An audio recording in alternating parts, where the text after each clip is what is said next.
and salute the flag.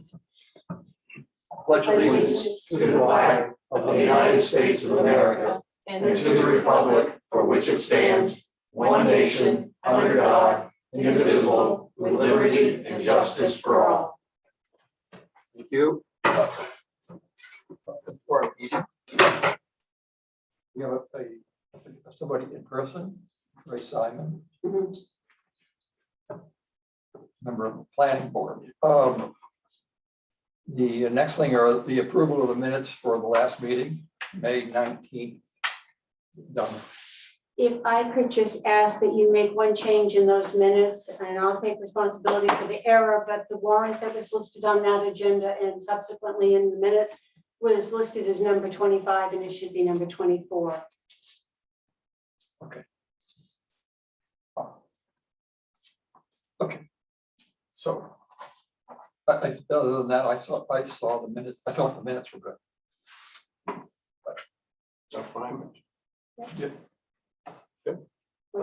Yeah, I make a motion that we accept the minutes as written, with the small change that Linda put. Second. There's a motion by Mike, second by Harold to approve the minutes with the change in the warrant number from 25 to 20, no, 25, 26. From 24 to from 25 to 24, sorry. Okay. All those in favor? And you'll have to ask for Tim to speak up. Thank you. I abstain. I wasn't there. Okay. Next is department reports, and I think I see Dan Roy. Yeah, good evening. So the fire department has been fairly busy or steady, and we've responded to several calls in the past few weeks. Most notable was a brush fire in Green. We had almost 24 members from Monmouth Fire Department participate in helping out with that fire. We had a structure fire in our neighboring town in Wales on the Pond Road. It was a pretty destructive fire. We actually had a save of one individual from that dwelling. That was 2 sheriff deputies, 2 firefighters from Wales, and Lieutenant Rennie from Monmouth Fire Department that performed that rescue. So pretty proud of all of those firefighters and police officers in performing that rescue. Just minutes later, from pulling that person out of the building, his bedroom was fully involved with fire. So just a matter of minutes, it could have been much worse. So again, good outcome in that regard. The parking lot finally got paved. B&S paving was out this week. I actually yesterday finished the paving of the parking lot, and it came out really nice. We got to stay off the pavement for about 4 days, and with the hot temperatures coming this weekend, we may extend that deadline a couple extra days. So we reached out to Keith Frost and his crew. They helped us make room up at the Public Works garage. So thanks, Keith, for doing that and his crew. We moved the trucks this evening because tomorrow morning they're going to be sealing the front pad of the fire station. So we got to keep trucks off for a few days while that sets up. So we'll have the trucks up at the Public Works garage and have our crews responding there to grab the equipment.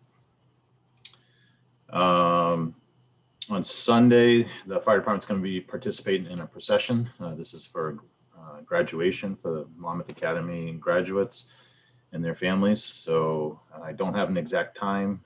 I'll try to get that out on social media as soon as that time is confirmed, but I suspect it'll be late afternoon, somewhere in the 3:30, 4 o'clock time frame. So we'll be parading around town with all the graduates, and hope people come out and wave them on. So the last thing I have is we're making final preparations for our Monmouth Beach Party. We had to postpone our meeting, so it's going to be this Monday evening at the fire station, and we'll be making final preparations. I can announce that we lined up Tattooed Lies. They were the live band that we last had 2 years ago. They've signed up with us again, so we'll have a live band under the pavilion for this year's 5th annual Monmouth Beach Party. And just to remind everybody, it's going to be Saturday, July 3rd, starting at 5 o'clock. with food vendors. And the band goes on live from 6 to 9, and then fireworks at 9:30. So hope to see everybody come out for that. And that's all I got. Any questions for the fire department? Okay, thank you. Have a good evening. Thank you. Kevin, Hi, good evening. Last Wednesday and Thursday, Sergeant Westling conducted his firearms qualifications for us in Winthrop. One day was on Wednesday, obviously, but everybody made it through, no problems. And the only other thing I got is my March monthly report. Oh, check that.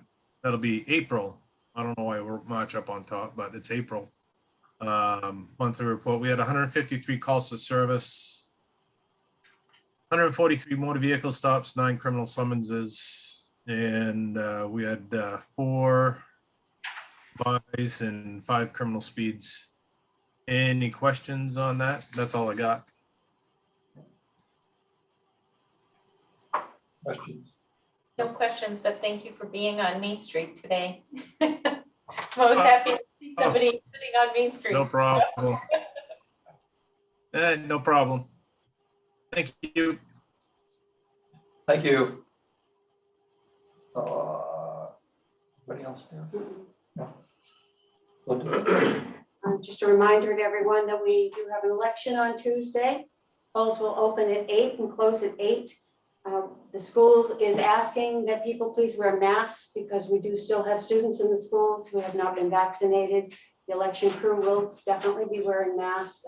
We are asking politely that the voters do so as well. Obviously, we're not turning anyone away from voting if they're not wearing a mask. Be prepared if you're coming to vote on Tuesday. There are 4 ballots, 3 double-sided pages of the warrant. There are 35 articles. There's the select board race and RSU and also the library. And then in addition to that, we also have the school budget referendum. So you may be in the booth for a little while unless you want to go on the website beforehand and look at what the questions are and plan your vote, and you'll be in and out in no time. Just wanted to let everyone know I did participate in a meeting today with the National League of Cities and the Maine Municipal Association to talk about the American relief funds and how those are coming down. The state has received its funds. It received them yesterday. It was multi-millions of dollars. We will get our funds from the state directly. We should receive them within 30 days unless the state asks for a 30-day extension, which it can do. And according to the person from the Department of Finance up there, today they may ask for an extension because there's so many details involved in distributing this money, and they still have some questions too. So there may be a delay in that. But if there isn't, then we should hopefully have it by the end of June. There are so many restrictions on what can be done with that money. We're still trying to iron it all out. So I will keep you posted on that. I want to thank Mike Minkowski for the last year. I know tonight is your last meeting. I want to thank you for your support this past year, always being there, willing to answer questions and help me out when I needed it. So thank you for that. I want to put to bed a rumor that is apparently going around that I'm leaving to go to work for the city of Auburn, and that is not true. I heard that one today. Yeah. And lastly, I have a question for the board. We'll be swearing in the new select board members on June 16th. But last year, we also chose the chairman that night, and there were a couple questions that came up from the newest members that maybe that it wasn't fair to expect them to vote for chairman that first night that they're sworn in. So I want to feel out the board to see if you still want to do it on that first night, or if you want to wait and maybe do it the last meeting in June. Based on my experience, because it's just kind of a whirlwind of thing to get sworn in, and I think there's some value in giving it at least that extra couple of weeks. That's just my take on it. I thought you'd be working until or serving until the end of the month, but no. Yeah, I thought it actually, went to the. I thought it went to the fiscal end of the year. fiscal year. I really Yeah. thought it was. Really? That's what I thought. Technically, he is on the board until the end of June. Right. Yeah. Right. That's what I felt, that we had till the Well, end that's of the good to fiscal know. year. You have one more. You best be. Yeah, yeah, more. Two that's, more. Yeah. which is absolutely fine. Yeah, I thought it was Just to the after- end of the fiscal Well, year. it was It is. different last year because 'Cause we we- didn't have the That's municipal right. election Until until July, so we were already July, into the so fiscal year, that's so that's why. And why, I yeah. stand Yeah. corrected. I'm not thanking you for anything. You're unthanked. You're unthanked until the last meeting in June. Oh, goodness, great, yeah. Don't take a name, please. Yeah, okay, all But, right. but, you know, I'm with Mike that when the new folks do get sworn in on the first meeting in July, I think it's a little, you know, much to wrap your head around and figure out what you do that first day and all of that. So any input from the two I have, alumnus? I have no issue with waiting till the second meeting. No, I can wait definitely until, to have the new guy, or, yeah, it's gonna be a guy. Okay, so we'll do the swearing in, the first meeting in July. Choose the chairman on the second meeting in July. Okay, thank you. It should also be noted that whoever the person who wins the election is can be sworn in at the town office after July 1st, prior to the first meeting, instead of at the meeting. Well, do you want me to swear the new person in? Well, that'd be their choice. Yeah. Yeah. That's up to them. For me, I thought it was special to do it upstairs at Cumston. That meant a lot to me, but, you know, Yeah, Yeah, being in the hall. I thought that was prefer it great. to be sworn in front of the board, but that's their, Tim's correct, that's their choice. okay. Okay, that's all I have. Next are select board reports. I have. The only thing I'd like to, well, go ahead, whoever was going to go. If it's okay, I'll go. I have one thing that came up, and I'm not sure about the other board members, but I did get numerous contacts from town residents that had some concern about an ad that candidate Ackley had placed, and there was some wording, and some people didn't understand quite how it was worded. But for the record, at this meeting, Ken Ackley is not a member of the board at this time. He may be sometime in the future. But there was some wording on that. Some people were concerned, some people confused.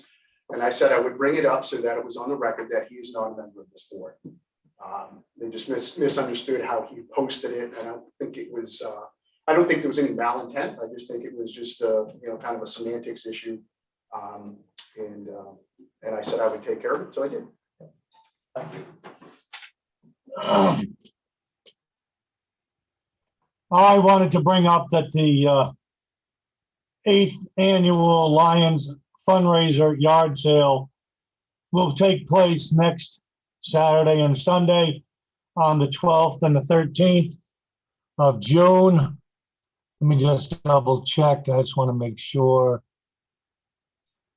Yeah, it is the 12th and the 13th. The 12th is from 8 to 4. Excuse me, and the 13th, which is Sunday, will be from 9 to 2. This is our biggest fundraiser of the year. We use that to give out scholarships, do community suppers, Thanksgiving supper for the town, eyeglasses, hearing aids, and lots of other things for community service. I will point out that the Lions did award 2 $1,000 scholarships this year. And unlike previous years where we only had a couple of applicants, this year I believe we had 7 applicants for the 2 scholarships. So we were quite happy with that, and we hope in the future that we can offer more scholarships than just 2 and perhaps make them perpetual. We're working towards raising the money to make them a perpetual type scholarship. Where will That's that pretty be much all. I just want to talk about the Lions. Go Where will ahead. that be? Where's that gonna be again, Tim? Oh, I'm sorry. That will be at Knowles Lumber on Route 202. Knowles Lumber has graciously allowed us to use the far end of their property for our yard sale. Excuse me. Thank you. Next is public comment. Any public comment?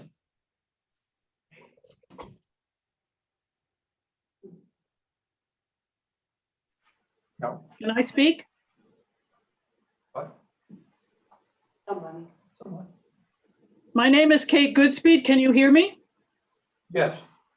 My name is Kate Goodspeed. I'm a Monmouth resident, and I'm the Monmouth representative on the Woodbury Pond Dam Committee. And I'm here to let you know about a leak in the dam. I'm speaking on behalf of the Dam Committee and all the Monmouth taxpayers that are on the west side of Sand Pond and the southwest end of Woodbury Pond and other lakefront areas. When the water went out, when the ice went out of Woodbury Pond this year on April 22nd, the dam tender, Terry Averill, noticed there was a leak and in the earthenware structure.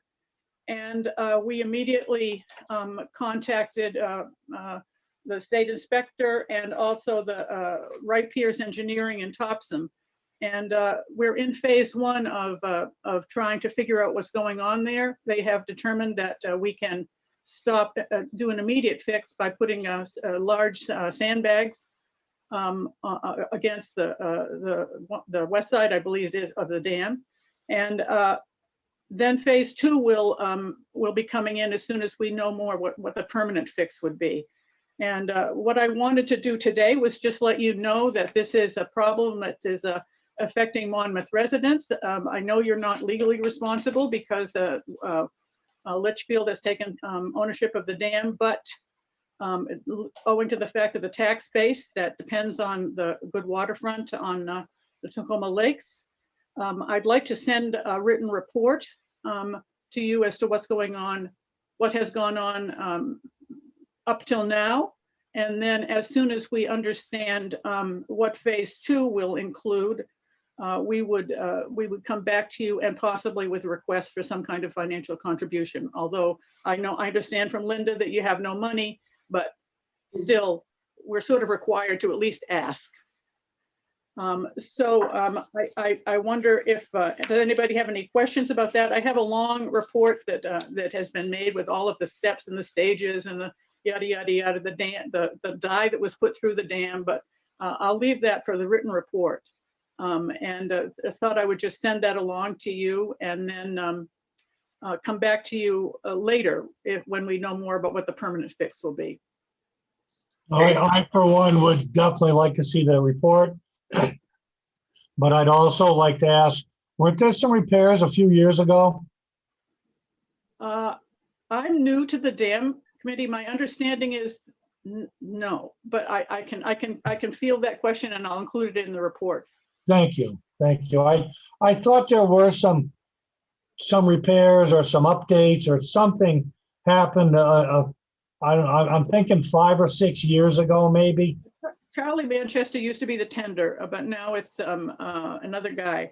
He and his sons are doing it. So I can check on that. Dave Evans is my point of contact. He's the chair of the dam committee, but I'm the Monmouth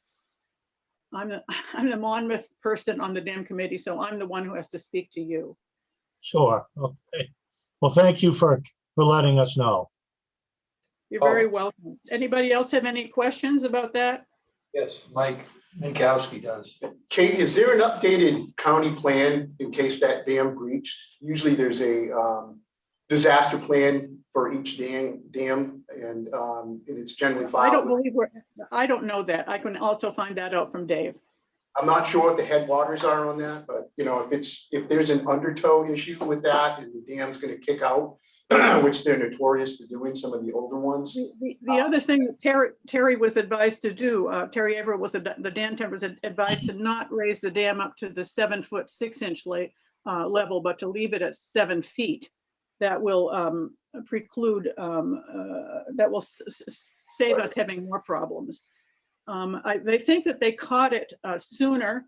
We're fortunate in having somebody who really, really is playing this by the book. And because I don't know if you know that Maranacook that was quite a catastrophe when that dam failed because they failed to call on the state inspector. And because they didn't call on the state inspector, Winthrop had to pay the whole, they couldn't even apply for bonds, whereas we followed the steps, so we'll be able to apply for bonds to help fund it.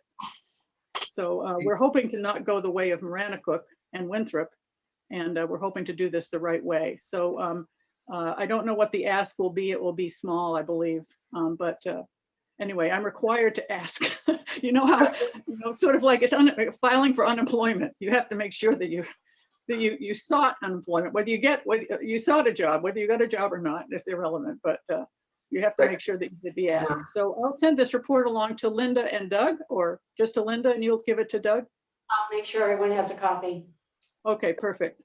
And your fire chief, local fire chief would be responsible for filing that. You might want to check with him, make sure that plan is refreshed. So Excuse me, the fire chief and the fire chief would be responsible for filing that disaster plan, which gets filed with the county okay.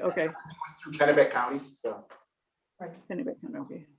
Dave, I'll check with Dave and we'll include that note in the, I'll meet with him again. We'll include that note in the report that we send along to you. Kate, Yeah.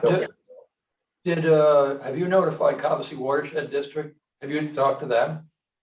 I do not see that on the steps that were taken. I can check. I don't see that in the steps that were taken in the phase 1 plan. Let me get I can also check on that, whether we include it. Yep, obviously it impacts them. Since Litchfield owns the dam, I would suggest that the appropriate official in Litchfield stay in touch with Linda so we can have direct communication between. Okay.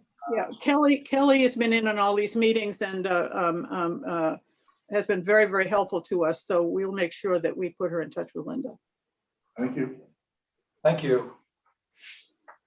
Thank you very much for letting me speak. I really appreciate it. Welcome. And Doug, I want to say that I was in Nancy's last quilting class before she passed away. So she has a special place in my heart. Thank you. Any other questions? Douglas, Yes. something I forgot to bring up under the select board reports. A future agenda item, possibly at the next meeting, needs to be referendum on the new comprehensive plan and whether or not we want to do it in November or the following year on the town meeting in 22. So I will have an update on what's been accomplished on that meeting, and we can possibly invite Steve O'Donnell to zoom in and give us some updates also on that. But they're approaching completion of it. One of the only stumbling blocks at the moment is census data, which will probably not be ready in time for the November election if we were to put it on that election. So if Linda can have that as an agenda item next meeting, I would appreciate it. Linda. Tim, do you want that just as a work session discussion? Yeah, that's probably fine. And reach out to Steve O'Donnell to ask him to he could zoom in.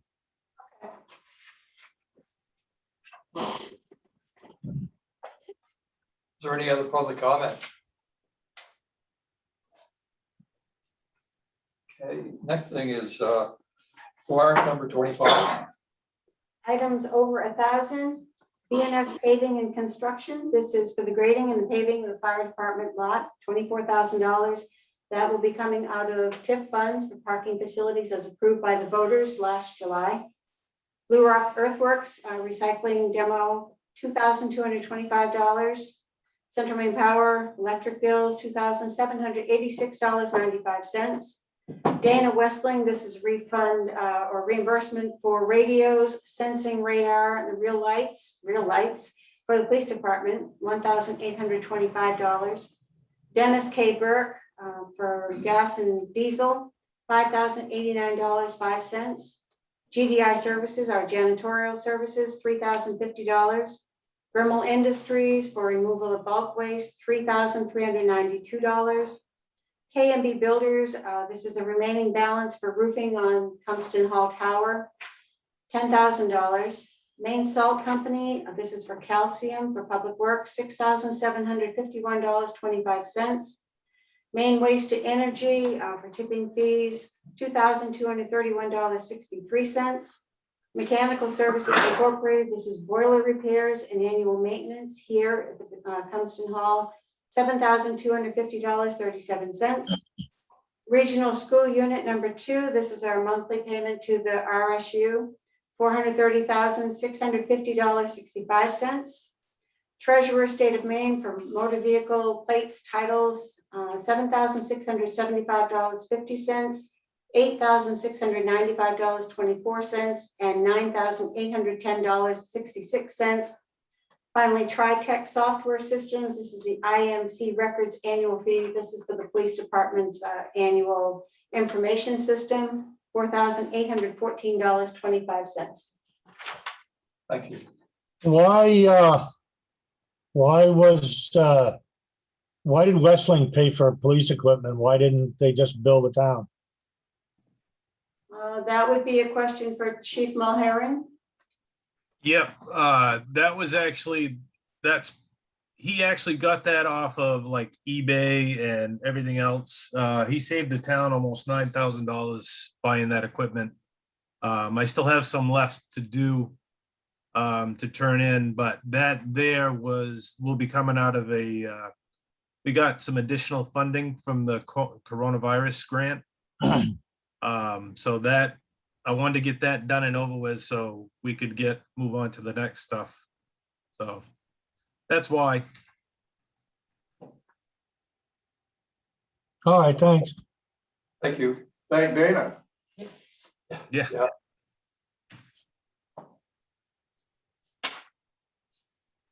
So the next item is a work session. Well, I'll make the motion that we approve warrant number Oh, yeah. 25. Okay. Second. So the motion by Chris, second by Mike to approve warrant 25. All those in favor?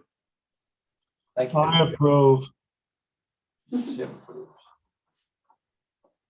The next thing is the work session, discussion about the disposition of foreclosed property. Well, this discussion has been a long time coming and has taken some time to put together. Once I arrived here in Monmouth, I was told that we had about $400,000 pretty much for the last multiple years in back taxes that were due. Not all of that was in foreclosure. We have about $271,000 right now that you have a list that was provided in your packet that are actually properties that have been in foreclosure. So what happens is we notify people that they're late with their taxes and we have to notify them before a lien is placed on their property. And then if they don't come in and pay, there's a period of time where it matures and there's an automatic foreclosure process. We notify them of that process. And if they don't come in and pay their taxes, it goes into foreclosure. So these properties that you have on the list before you this evening are in foreclosure. We have several different scenarios that are involved here. And, some of these are mobile homes that have just disappeared. We're never going to be able to collect. We don't know where the people are. We don't even know where the mobile home is. So in the list that was put together, Lori did all of these for us to make it easier for us to see the different scenarios and maybe figure out what we would like to do or what you would like to do, because it's your decision. Some of these they're obvious write-offs. And so that would mean me bringing these to you and having you write off those taxes because we're never going to collect them. Some of these are just pieces of land. There's no house on them. Some of these have a house on them. Lori has also included in the far right side the assessed value on these properties.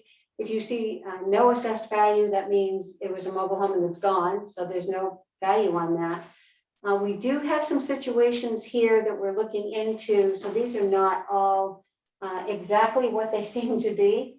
I've spent at least 2.5 hours in this past week working on one piece of property on here that in 2010, it went into foreclosure, or 2009. It was sold by Citibank back to Freddie Mac, and then Freddie Mac ended up selling it in 2010 to a new property owner. We never made that change in the system. So this goes all the way back to 2010.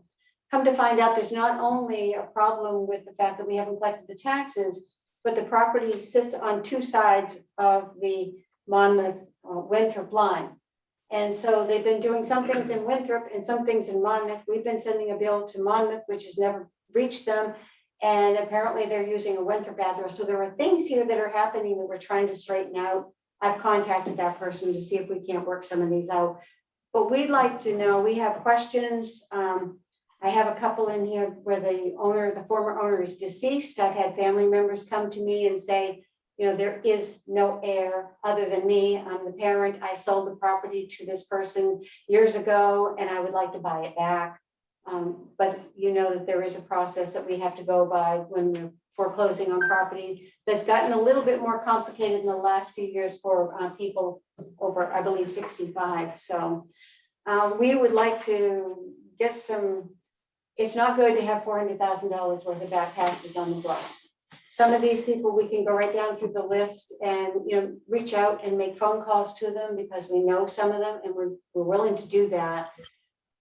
We're not here tonight to throw anyone under the bus. Obviously, some of these were mistakes that were made by staff years and years and years ago. There's no way of correcting it now other than to move forward. But we want some direction from the select board on how you would like us to approach this. With us this evening is our town attorney, Mary Costigan, who, if you have any questions on the whole process of foreclosure, can help us with that. Also, Donna Hayes, our assessor's agent, is here. So if you have questions about the assessment process or how a property is assessed, and also Angela Varnum, our finance manager, is here, and Angela is the one who's now responsible for filing liens and notices of foreclosure. So I have, first of all, a question and a comment. The question is, how were the banks able to sell the properties without paying the taxes, without having a clean deed? Well, in the case of the Citibank selling it to Freddie Mac, they pay the taxes all the way up to that closing date. So those taxes were paid right up until 2010. And then after that, because we didn't know who the new owner was and didn't have the proper address to be able to send the tax bills to that person, those taxes have not been paid since 2010. And nobody was billed for them? Is They that were what you're saying? billed, but the property sits on, so this is a strange one. Came in and changed the address to, I believe, 759 Wilson Pond Road, Monmouth, the Monmouth zip code. But we send the tax bills there, and apparently that's a piece of land where the driveway is. The other side of the Winthrop line is where the house is. And they also have a Winthrop address.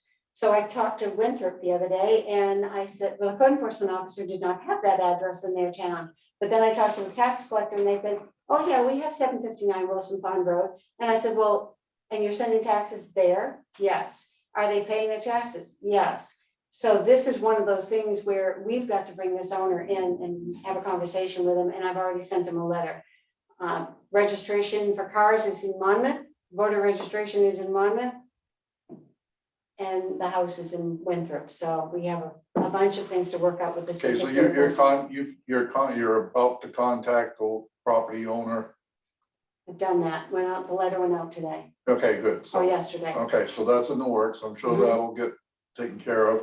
As far as my comment is, that as far as I'm concerned, with regard to the uncollectible back taxes, we should start the process to write them off.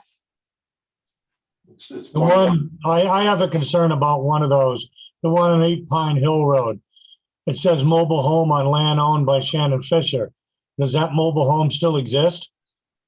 Well, here's the situation with that one. She owns the property, the land, and I believe she has a home on that property. It's an ex who put the mobile home there. She allowed him to put the mobile home there and then he left. So now the mobile home has been left there. I'm not sure what condition it's in, but we're not going to be able to collect those taxes from him. And they are assessed to him, not to Shannon, the property owner. Well, did we foreclose on the trailer? Yes, if it's on this list, it's been foreclosed. But that's another question that I have is, do we want to foreclose on mobile homes? Because it's one of those mobile homes and junkyards, especially mobile homes and trailer parks are, I've been told, are the two things that you don't want to foreclose on because you don't want to take ownership of those. But Mary can talk a little bit to that. If you Well, have- my point is, we've already done that on this case. I think we need to pursue selling the mobile home before we write it off and leave it there. Because I presume if we write it off, we're going to leave it there on that property. And then what would be our liability since the town technically owns it? And can the person who owns the property make the town remove it at our expense? So I tend to agree with Tim that we should proceed with foreclosure and when the owners are alive and available to be found. And with regard to mobile homes, that even if we put them up for sale and sell them for $1, because we're, the person that's buying them is probably not gonna, after they move them, make a lot of money on them. They might even just tear them down in place and salvage them, but whatever, they'd satisfy, they'd remove liability from the town and they would get them off the tax rolls. I think I have a question for Mary on this one, though. So this mobile home is located on private property owned by somebody else. So can we actually just sell that mobile home off of that property? So my understanding from our prior conversations is that the town does not foreclose on mobile homes, but that may have been, that was my recollection, that you lien them, but you don't foreclose, but I don't know if that's correct. So that question would have to assume that you did foreclose on it and actually own it. If you do own it,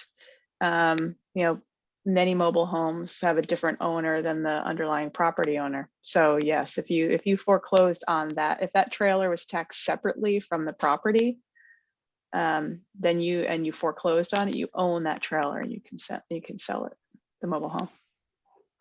But that's only if you foreclosed on it. Linda, I do have a concern about carte blanche, not with the foreclosure issue with the trailers and how we view that. Mhm. Because I think it should be assessed before we're gonna just say the thing needs to be torn down, because we don't know that. We're just assuming that. Mhm. And I don't know if that's something that would be delegated to Donna to do an assessment on it, because it could very well be a 5-year-old trailer and have some value. But I mean, most cases it might not, but we should be at the very least, doing an assessment on it, seeing if there's any value before we just make the assumption that, we take ownership and it's gonna have to be torn down or hauled off. I don't think we should just be walking away. I think we're sending the wrong message. And that would include the ones in trailer parks too, because I would say any mobile the home. last situation that we had with mobile homes and trailer parks where the owners had walked away and left the trailers there. Mary was involved in this one. We tried to work something out. You just wrote this one off a few weeks ago. There's Yeah. another lot on here. Another part of that one that needs to come forward and be written off anyway.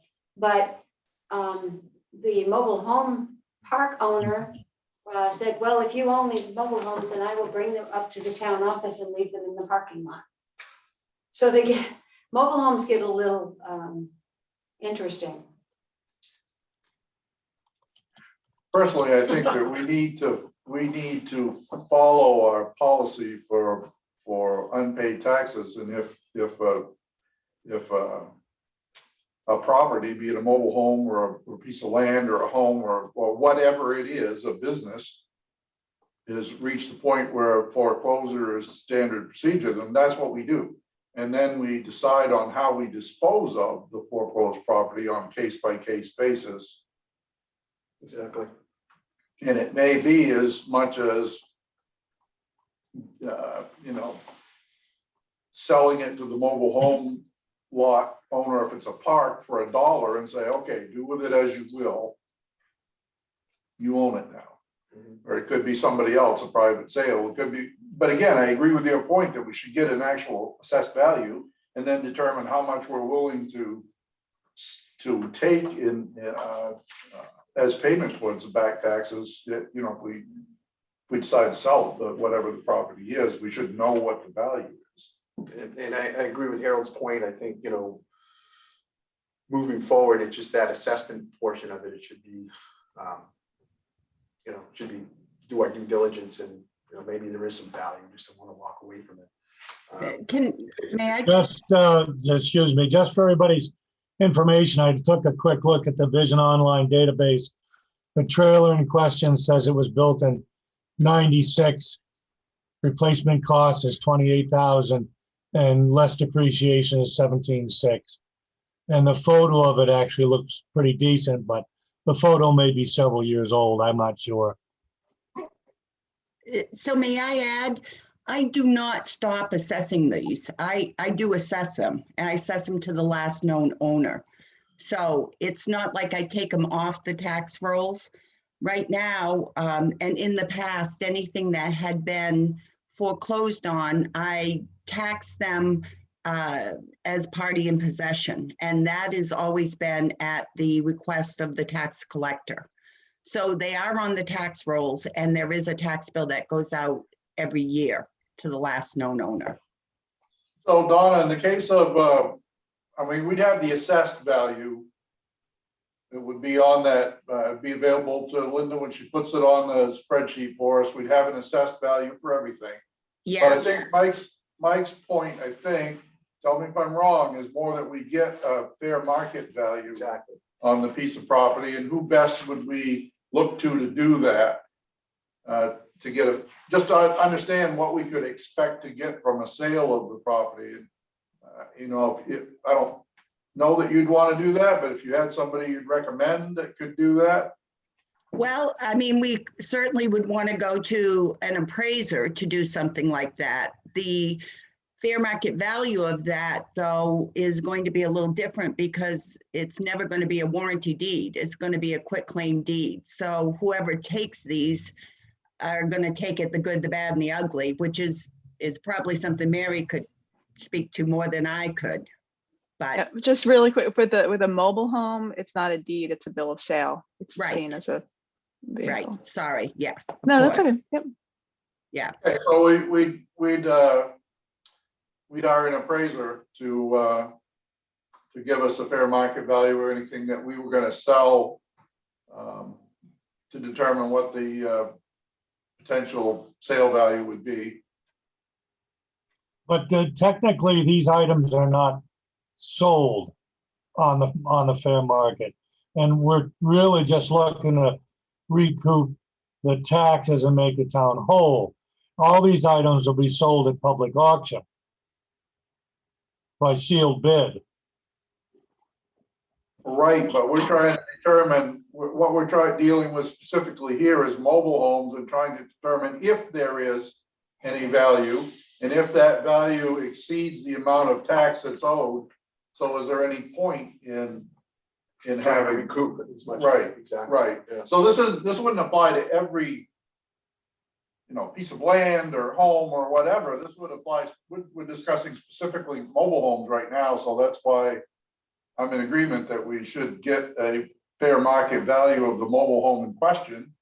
And if it has value and the value exceeds the taxes sufficient to allow someone who bought it to make some money and pay the taxes, we can make an informed decision on how we handle that individual case. And if the appraisal comes back that it's virtually worthless, then we know how to proceed then.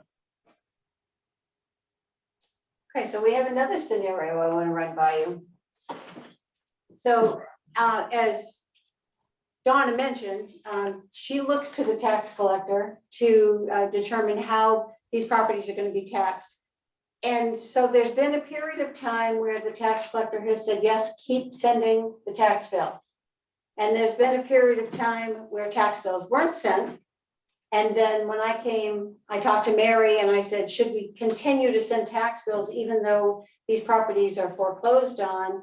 And Mary said, absolutely, because that perfects our position in case any of those processes that were required up until the point where they were no longer being billed anymore, were not done correctly, then we still have a standing if there's, a bank or somebody comes after them. We still keep our place in line. So we have been doing that. So now there's a period of time where some of these properties have not received a tax bill. So maybe for like 4 or 5 years, they didn't receive a tax bill, and then they started receiving the tax bill again. And now when you look at the list and what they owe, that's not exactly what they owe, but for Donna to have to go back and figure out what they would have been taxed in, 2012 through 2014 would be very difficult for her to do. I don't want to put words in your mouth, Donna, but I mean, should we just forgive that? And Mary, I don't know if you want to jump in on this, but looking for your guidance on that as well. So I'm not a judge and I'm not a lawyer, but if I were a judge and someone was standing before me and said, well, I know what I owe because I've got the bills, and we failed to send them 4 years worth of bills and they never were billed, I'd have a hard time making them responsible for the payments that they never received an invoice for. But to that same point, Harold, not this past house, but the house I built before, the valuation on it was totally wrong. And I was only going to be paying, the house was probably worth $450,000. And the way it was set up, I was only getting billed for $150,000. But you were getting a bill. I was, but my point is that I wasn't being assessed at the right price. So, I mean, to be honest, I went and said, look, this can't be right. Had I not spoken up, I see it kind of in the same, I kind of align it with what you're saying. It's like, well, it's not for me to, do the appraisal. So for people in that circumstance, I don't know. I think that, and I did look into it. There's some case law out there that showed that, no, you absolutely needed to pay that back. Not in this town, but it did happen. And I guess we'd have to defer the attorney to say that, but I'm just saying it kind of falls in the same line. Just because there was an error or oversight, I don't think you can just negate the fact that you're still responsible for your taxes. And I hear what you're saying, but I think it's, we got to be careful how we tread on this, because So if you're, I don't think you're kind of going at apples and oranges here. Okay, you received a bill. You didn't think the bill was correct, and you didn't think it was correct in the municipality's favor. Right. So you were a good, upright, upstanding citizen. You said, I think I probably owe you more money than you're taxing me. I'm not sure how your case would have gone if you said, hey, you sent me the bill, this is how you appraised it, I paid it, I'm done. But I still think that's apples and oranges with not getting a bill at all. If I might say something here, and Mary, please correct me if I'm wrong. I thought we had a case a number of years ago where a resident had not been assessed for many years for,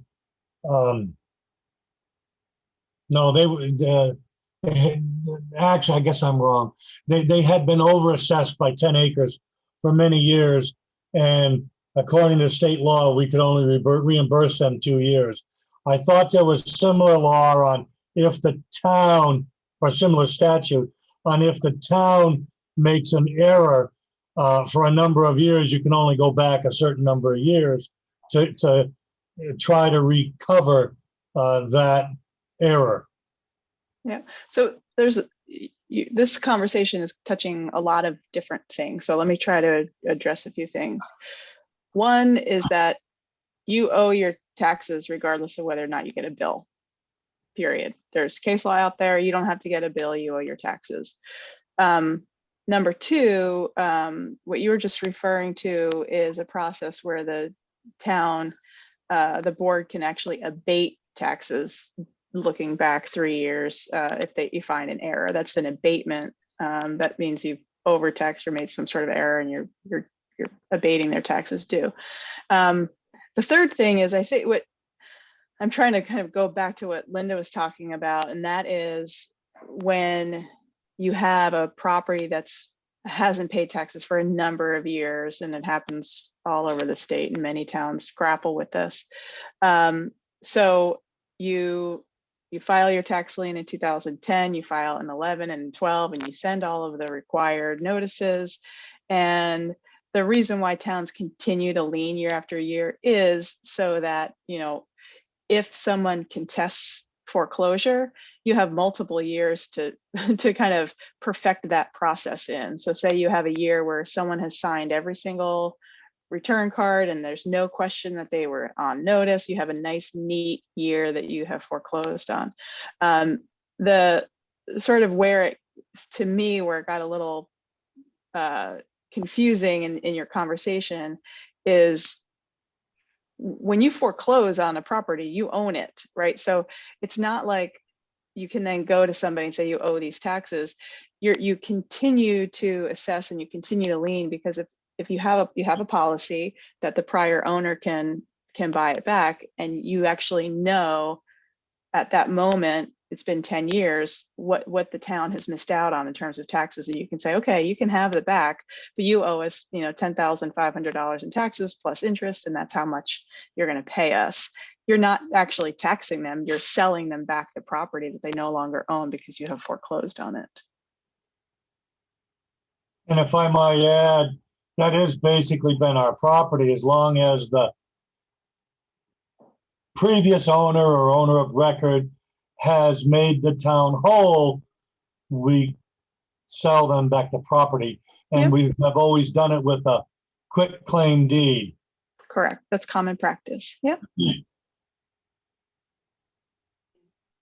And we actually have had some people, I don't know if you remember, but sometime last year I came to you and asked you for the authority to be able to quit claim deed property back to the original owner if they do come in and pay off all their taxes, and the Right, board gave me that authority. So we've had that happen a few times. We actually have a couple on the list right now, I believe, that are working to do that. We may see those taxes come in over the next few days, but so we do.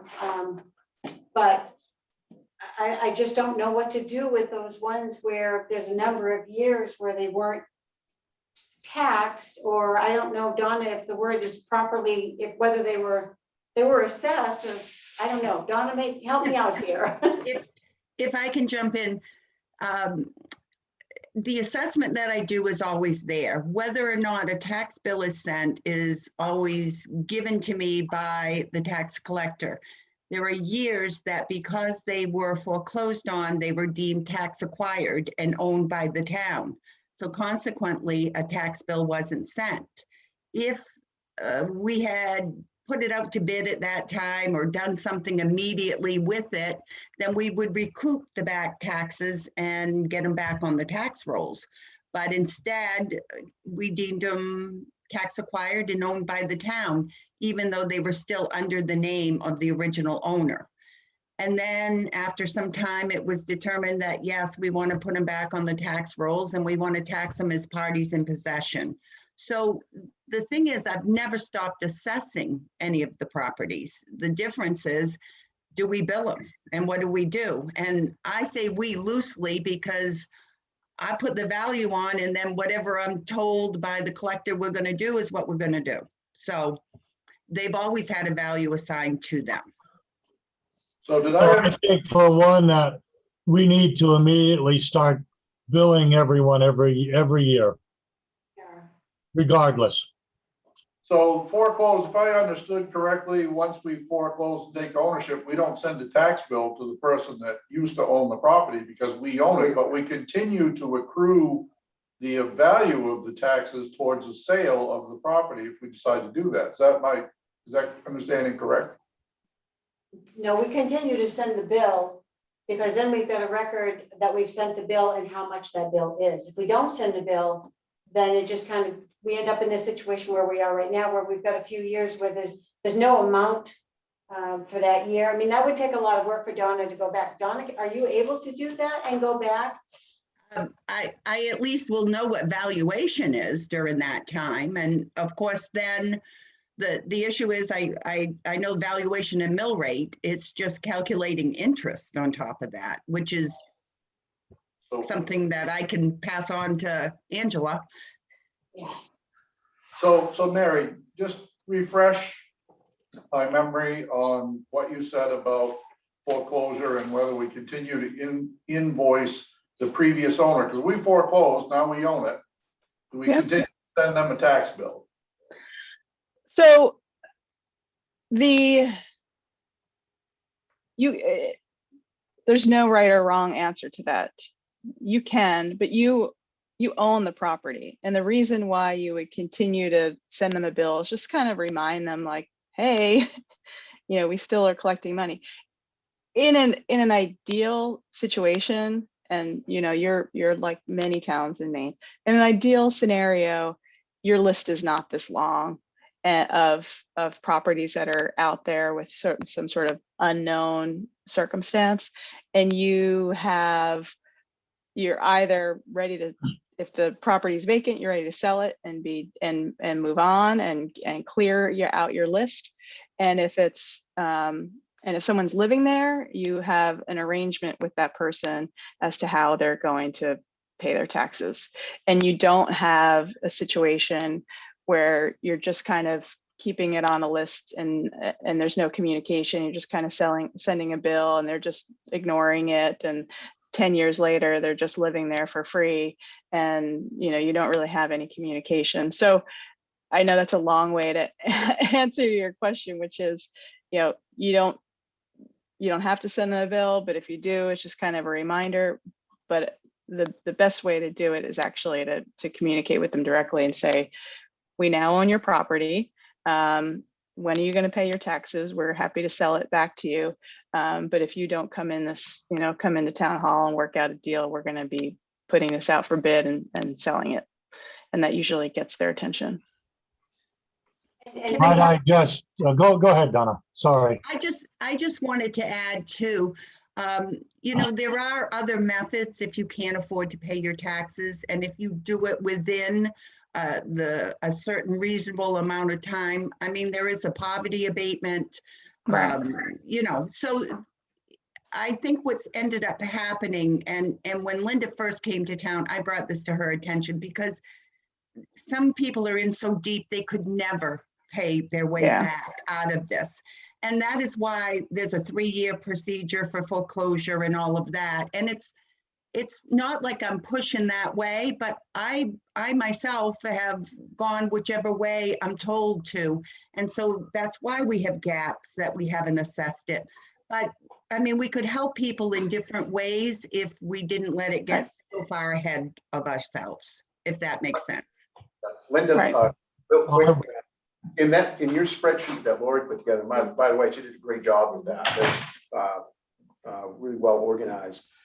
The percentage of, I would say, land and buildings and trailers. I mean, some of these things I would say would be a lot easier to liquidate than, a trailer that's a 1977 that still has fins on it or something. You know what I'm saying? And then I know when these discussions came up about, probably 5 months ago, we were talking about it, and there was some sensitivity. I understand it. We don't want to put anybody out of their house. That's the last thing anybody wants to happen. However, if this $500,000 is, we're about at that in that general neck of the woods with 450 or what was the? Well, it's 271 on foreclosed properties, and then there's another But in an aggregate with almost 400,000. almost so right around $400,000. I go back to the same point, you end up having the town soft fund with people that are already stretched financially, soft funding these other folks. So at some point, it's fish or cut bait. And it's a real unfortunate thing, but I always go back to the young family that's working and trying to do, and they end up soft funding the person that's just, some of them are just irresponsible. And I have an issue with that. And I think we should do everything we can to keep people in their homes, but I also think we have to be sensitive to the fact that other people have to pick up that load. And the number you're talking about is not chump change. So, you know, I'm hoping that we can, you know, split the baby somehow here and make that point known and, you know, do what we have to do at the end of the day. But it is absolutely not fair to the homeowner or the property taxpayer who conscientiously pays their taxes every time they're due. For, you know, for them to know that there are people in the community, especially for years and years and years at a time, who've been living and not paying their taxes. So, you know, we have to be sensitive to that. The reason you're dealing with this now and you weren't dealing with it, like Dawn did enlighten me when I first got there. I think it was my first week we had this conversation, but we quickly went into COVID at that point, and to have had this conversation then would have been, my feeling was extremely insensitive, dealing with what people Absolutely. were up against. But we've had some situations where people have been allowed to make payments on their taxes for years and years and years, and they're not making any headway.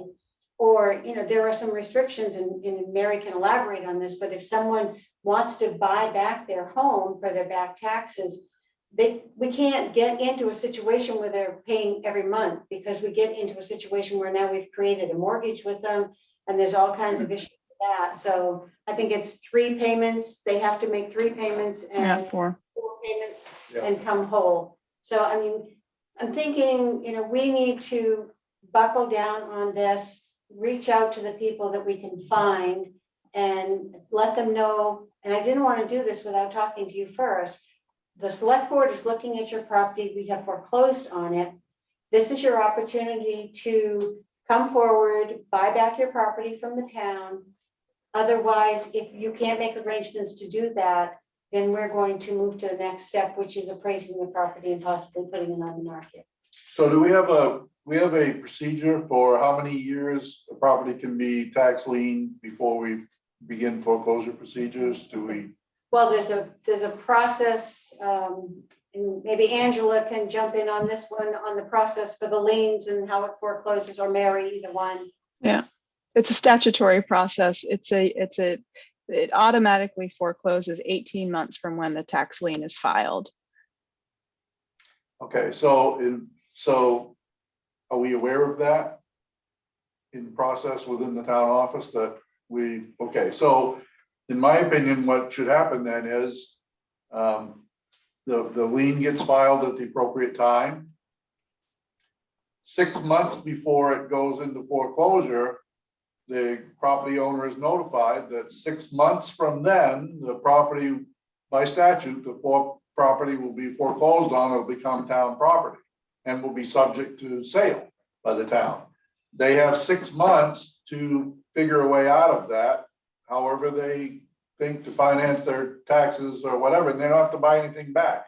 Upon foreclosure, we should set up, is there a statute that says that we have to sell something after it's been foreclosed in a certain amount of time? Nope. Okay, so I think we should consider a policy for how long we will hold foreclosed property before we sell it. And I don't think that should be more than 12 months. That's something that I think we should debate and then settle on a policy so that everybody knows we have a consistent way we're going to handle this. Can I add one comment about your 6-month notice? And this is Angela for benefit. So the statute sets forth very specific times when you have to notify someone. When the lien is filed, you file them 30 days before you file the lien, and then you file the lien, and then it's 45 days before foreclosure. I just caution you against adding an extra step to staff, because it's very important to follow all the statutory notice periods, because if you don't, then you don't foreclose. So I just caution of adding a step that's not in the statute. It may just kind of confuse things. That's why you're here, to give us guidance on the statute. Yeah. And could I add one other thing? Go ahead, Dawn. if you're thinking about setting up a time in order to sell it, I would just suggest that you keep in mind the April 1st date, so that if it is sold and a quit claim is recorded on or before April 1st of that year, then it comes back on the tax rolls and it's taxable. So if you're thinking of that and thinking of a 12-month period, just try to keep the April 1st in mind, if you would. I have a question for Mary, and it goes to what Harold was saying. I think you were more referring to post foreclosure timing. It's not, and we went, I think the statutory part, we're doing okay. We're kind of post foreclosures where we're kind of hung up. And I would ask Mary, there's got to be best practices throughout the state that you could throw at us and say, yeah, the town of Winthrop is doing this and it's working good for them. So we don't have to reinvent the wheel. Yeah. So I will say, many towns go through an exercise that Linda is proposing now, which is clean up your existing list and create a policy, which is what you're doing tonight, as to how to move forward. And many of those policies have regular check-ins, and many times there's a check-in, and it would help with the mobile home situation. And then there are other properties for some reasons that you may not want to acquire. You may not want to acquire a hazardous spill site or something or some property that is hazardous. So there is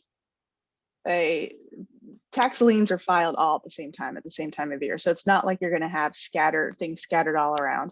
So you can have regular check-ins, and there's two ways to avoid foreclosure, which is, one is an actual waiver that's filed, but the other is you just don't file that last 45-day notice. So some towns have a check-in period before that 45-day notice goes in to say, okay, everybody, we have these properties that are going to foreclose this year.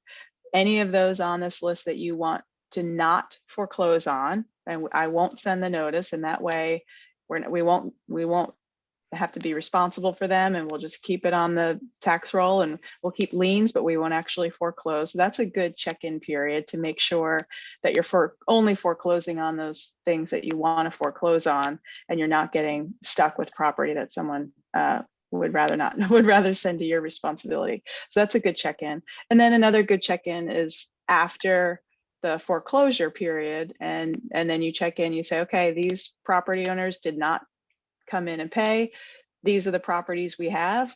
What do you want to do with them? And you get a list that looks like this, that says whether it's land, whether the person still lives there, and you just go through that list one by one and say, this is what, if there's a prior owner, you typically would send them a letter and say, we now own your property. You have X number of days to come see us and talk about buying it back. And you would just go through that property, and your list would be much shorter. Every year it would just be those ones from that year.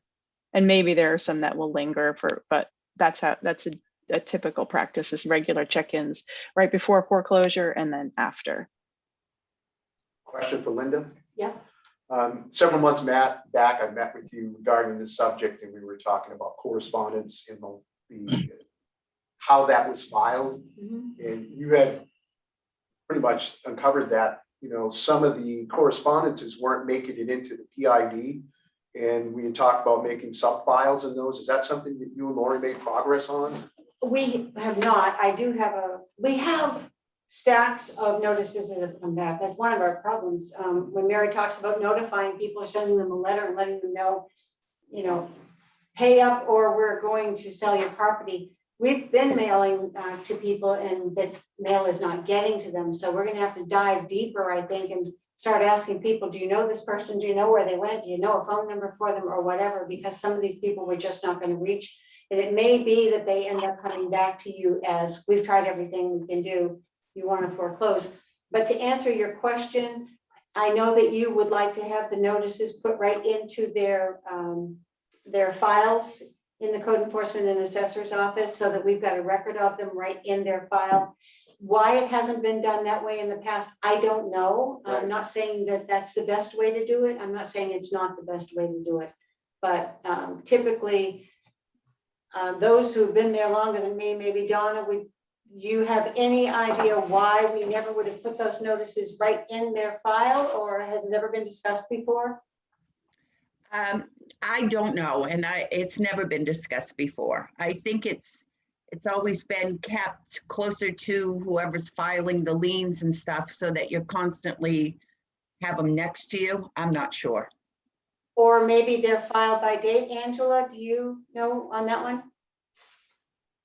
We actually have, Kimberly and I have started putting them in files based on their map and lot. So because they could potentially change owners, but their map and lot is not going to change. So we have now started to file those. Perfect, yeah, Yep, that's so you great. Thank guys you. have made great progress. Yeah. That's awesome. Thank you. You're welcome. It's a team effort.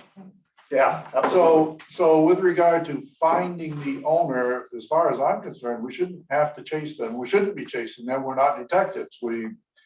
They haven't paid their bill and we've come to the foreclosure point, then we foreclose and we dispose of the property. And after it's been disposed of, if they want it back, they can talk to the new owner. We're not detectives and we don't pay you to be detectives. Mary, isn't there part of the state statute that says they have to be notified, and that's why we use registered letters? And if their letter gets returned and they're not notified, how does that affect that? So they have to be notified of the foreclosure. So they have to be notified at the various stages prior to and leading up to the foreclosure. After foreclosure, that's up to they don't have to be notified of anything. You could sell the property the day after, but the notice, yes, they're required to have actual notice. Yeah, and if they don't get those notices because they've been returned, can we legally sell the property? You may not own it at that point. The foreclosure may not have been perfected, which is why I was talking about how towns file liens year after year and go through the process so they would have a clean, some sort of clean year. I always recommend prior to selling any foreclosed property, I have a form checklist that the staff would go through to make sure that they have either a returned certified letter or an email or some sort of communication with the landowner to show that they have actually received notice. Because if they have not, this conversation is based on assumption that you have actually foreclosed, but it could be that you did not follow the process and you don't own it, and you'd have to go through that for another year and perfect that. And then you do kind of have to be a detective and make sure that, many times if someone has been deceased, you do have to track down the heirs to let them know that, you can't, I've had situations where a town has continued to send, file the lien and send lien notices to someone who's deceased. And that's, the actual owner of the property. The heirs should be notified because they're the owners. I will also say, however, that you can go through that process, and if you've had the wrong owner, you can correct that. You find who the right owner is, and then they have, in the statute, they have 3 months to redeem the property, and after that, they lose out. So you can correct it if you have the wrong owner. But if you have the right owner and they don't have notification, you have to keep doing it until you have a clean process. So Mary, if a person owns a piece of property and they just decide they're not going to pay the taxes and they move to wherever, Arizona, we'll say, and they don't leave a forwarding address, and what kind of steps are required of us to try to track down the owner or the heirs or assigns in the statute? What are we required to do? You are required to notify the owner of the tax lien. And so there are cases out there that the case law talks about they have to have at least received one of the notices at some point.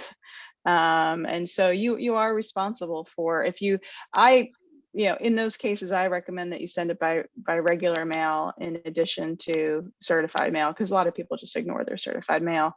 But if the regular mail doesn't get returned, you can have a record of that it went there. So if we send the regular mail and it doesn't get returned, then that acts as evidence that we notified the party. Correct. Then we can do that. Yep. And because we don't have the staff or the time to be detectives, so we need to have a process where we can follow a process that passes legal muster and doesn't consume hours we don't have to spend. Yep. Yeah, you could have a process where you just automatically send the notice by regular and certified mail at the same time. We just make sure we document when we sent the regular mail. Yep. And that could be, actually, I think the best way to do that is just take a digital picture of the addressed and stamped envelope. Mm-hmm. Keep that on file. Yeah, So, and you also have to, staff knows, is you also have to notify the mortgage company. In many foreclosures, there's, people, which is the sad thing, is that many foreclosed properties, people own them outright and they don't have a mortgage, and they lose their property for, a couple $100 and then they, as Donna mentioned earlier, they just ignore it and hope it goes away. And then it builds and builds and builds to the point that they just can't dig themselves out. But if there is a mortgage, you notify the bank as well. Yeah, I don't think this is an issue of mortgage property, because the mortgage holder will take steps to take care of. Yeah, I think we're really talking about owned property. Except that's for correct. Yeah. with my Freddie Mac property, I was on the phone today with the mortgage company, which is in Arizona. They have no record of the mortgage. This one just keeps getting more and more bizarre and twisted. But again, I contacted the owner. This is important. I'm going out sleep. So I think what I'd like to see happen is get that checklist that you use, Mary, that if we don't have it already, start following a checklist, and start the process with this land. Just, it's land. We're not kicking anybody out of a house. We own this land, and let's move this land. Let's move it. I mean, obviously, the piece on, Cobussy Lake could be nice. Somebody would snatch that up in a heartbeat. So, and we'll start the process with the land, and then start the process with the home saying, this is what's going to happen. And we're going to, start taking bids on your property. So it is time to make a decision about what's going to happen. I think we just need to have that checklist, follow it, and then come up with the procedure, have an SOP moving forward on how we're going to handle every unpaid tax bill moving forward, and have it followed no matter what. Without exception. Without exception. Because I pay my taxes without exception. And I think that we need to have a plan going forward that's followed, and that SOP happens every single time. Right, and if you have any question, the staff has any question of how to move forward, if there's any legal issue that we get an opinion. This is what we've done so far, this is what we'd like to do, is this what we should do? One more Or question. what should we do? One more question for Mary, for me, and at least Linda and I had broached this several months back. And the question is, if we do foreclose on a piece of property and the back taxes on the property are $20,000, but the land value is $100,000 and the town sells it for $100,000, is that that equity balance of $80,000, is that actually the town's, or should that go to the previous owner? I know we foreclosed and we own it, but. So if the owner is 65 years or older, you are required to you go through a particular process if someone is 65 or older, and so that's a little separate issue. But if they're 65 years or older, you do have to give them the proceeds above and beyond. However, if they're under 65 years old, you can only share the proceeds if your policy says that you do. So if your policy is silent, you actually cannot share the proceeds. So you would have to work that into your policy, that that's what you would want to do. Well, that's something for us to discuss. Yeah. And we should have an agenda item that where you present a policy to us and we review it and approve it. Yeah. Do we know? Yeah, I would like to see the policy and the checklist under that agenda item.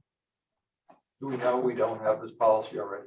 Pardon me? Do we know? I'm not aware of any policies on, I don't think we would be where we are if we had a policy Yeah. on how long.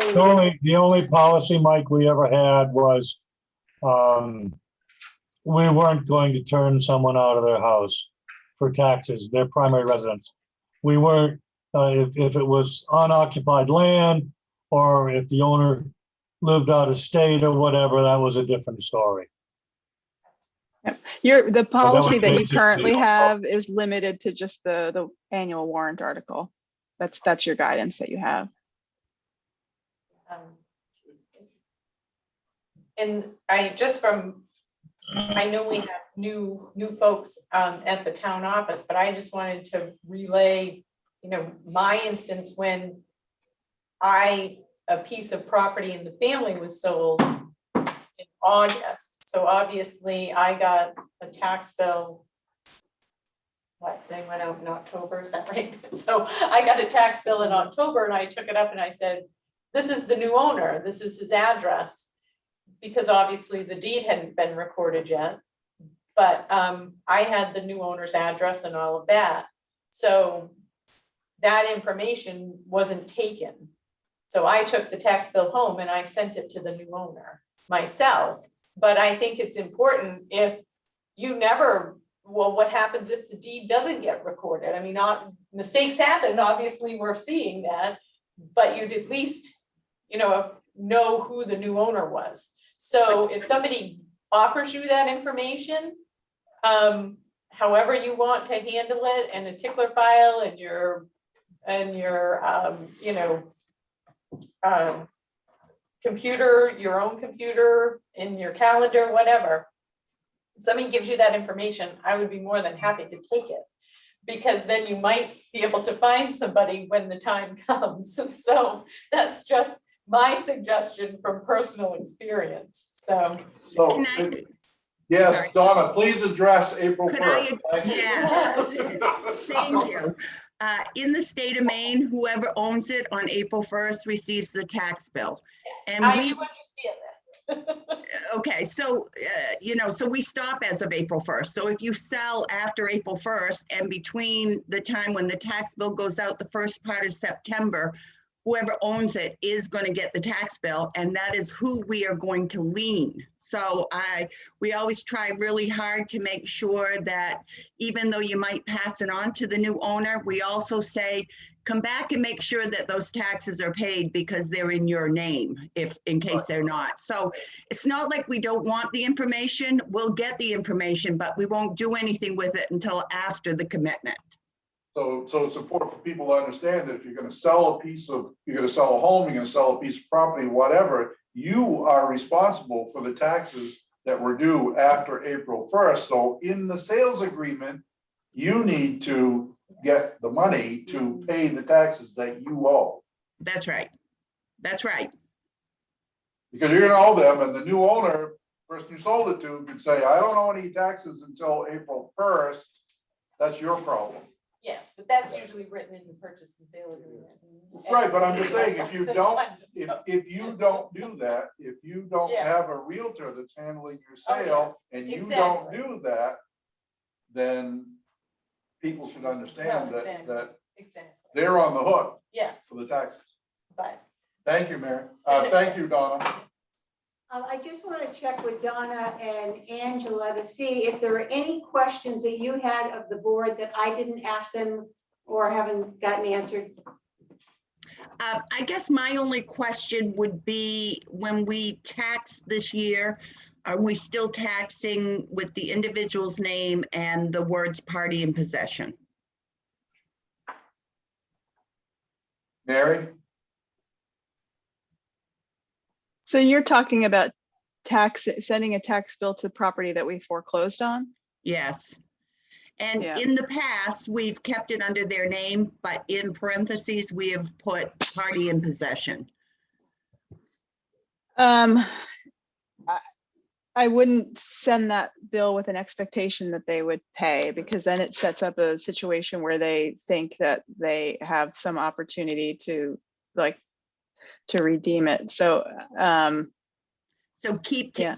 keep sending tax bills to ones we foreclosed on. And yeah, I would take party in possession off, because Okay. that gives them some, I think it would be confusing to them. Okay. Yeah. Angela, you good? Yeah, I am good. Thank you. Any other questions, Donna? I just want to say before we wind up, thank you to Mary and Donna and Angela for coming and helping us with this conversation. Sure. You're welcome. Absolutely. The goal is to make Donna's life easier, make your life easier, make the staff's life easier, And get everyone paid their taxes? and get everyone to pay their taxes. Our expectation. Yeah. The point where, Exactly. when we have completed our due diligence is kind of a moving target, so, you know. Right, the policy will help us make Yeah. sure we're Absolutely. always on Yeah. target. Yeah. I'll work with Yeah. Mary on a policy and get that checklist from her. Awesome. Sounds like staff has already started to work on some new procedures. Yeah. Yeah. Great. Good. It was a very productive session. Thank you, Absolutely. Donna and Angela and Mary. Bye. Bye-bye. We Thank you. adjourn. Second. All those in favor? Aye. Thank you for putting us together. Welcome. I like